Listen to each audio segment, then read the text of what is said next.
10, 15, 18'e böldükdə qalıqda 5 alınan 200-dən böyük, 300-dən isə kiçik olan ədədin rəqəmləri hasilini tapın.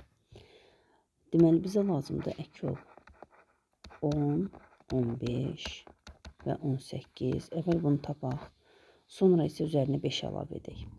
Və bir də 200-dən böyük, 300-dən kiçik olmalıdırsa, əvvəlcə bu ədədin 200-dən böyük, 300-dən kiçik olması üçün neçə mislini götürəcəyimizə qərar verəcəyik. Bərabərdir 10, 15 və 18-ə həm 10-a, həm 15-ə, həm 18-ə bölünən ədədimiz. Ən kiçik olar 90. 90 həm 10-a bölünür, həm 15-ə, həm də 18-ə bölünür. Və 90 200-dən kiçik ədəd olduğu üçün deməli bizə 2 dənə 90, yəni 180. Bu da yenə 200-dən kiçikdir. 3 dənə 90-a baxaq. Yəni 3 mislinə, bu isə 270 edər. Deməli 270 həm 200-dən böyük, həm 300-dən kiçikdir.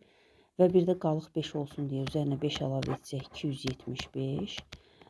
Bu ədədin rəqəmləri hasili bizə lazımdır. 2 vur 7 vur 5 bərabərdir 70.